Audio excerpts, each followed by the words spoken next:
Are we rolling? Alright, let's go.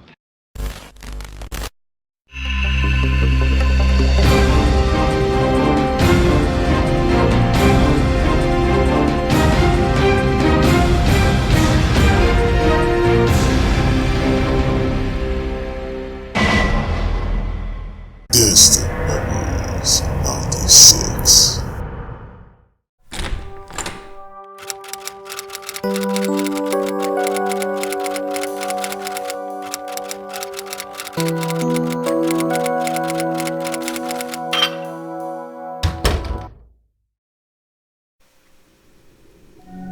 Summer 1998, Raccoon City. A small Midwestern town in America, located seemingly in the middle of nowhere. That's not to say the town wasn't a thriving place for those that lived there. If anything, it was a shining star among America's often bustling cities and crowded suburban neighborhoods. The once quiet piece of America was home to a good 100,000 or more dedicated raccoon faithful. People would come from all over the country to see the town for many reasons. Those who knew its streets and humble origins as a mountain town surely knew why they came there, but Raccoon was not without its dark secrets either. Also home to one of the town's largest benefactors in history.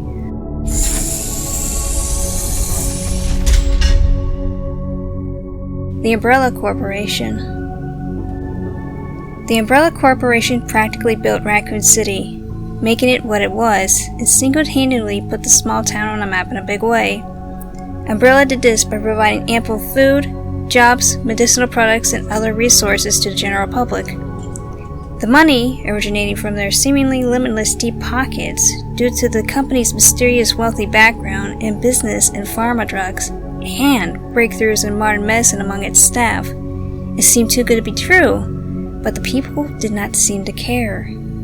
They put their utmost faith in them to provide them the very lifeblood necessary to keep the town financially stable for the unforeseen future ahead. Everything would change forever in Raccoon City.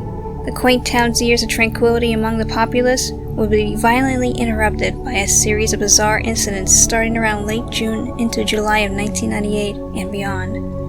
Everything from grisly murders to sudden disappearances of friends and family members became the town's new focus as the tone radically shifted away from the peaceful lives they had come to know so well.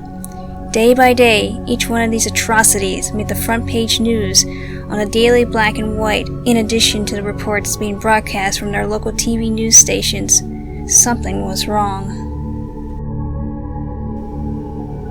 It seemed like there was a new horrific report coming out every other week, sometimes more than one in a single frame of time. But each time they occurred, they always spoke of the same sad fate. People were being viciously murdered beyond recognition along the outskirts of town. It didn't take long for thoughts of fear, confusion, and panic to sweep over the town's terrified citizens. The town's one and only line of defense against these murderous killers was the Raccoon City Police Department, who secretly had a backup plan of their own in place to combat this new threat. They called it the Bright Raccoon 21 Project, which later revealed itself to be called something else entirely to the general public and journalists alike, officially being known as the S.T.A.R.S Division. It was an acronym which stood for Special Tactics and Rescue Service. The Raccoon City Police Department advertised the once mysteriously built group of specialists to everyone in town, regardless of their social and professional status, as the true saviors of the people. Raccoon City Police Chief Brian Irons, along with the city's current mayor, Michael Warren, made it clear during the initial meetings at City Hall and the RPD that justice would come swiftly to the suspected killers. They would put an end to the merciless psychopaths that stalked their unsuspected victims like wild animals stalk its prey. But the truth would come much differently than expected for the brave officers in the S.T.A.R.S Division.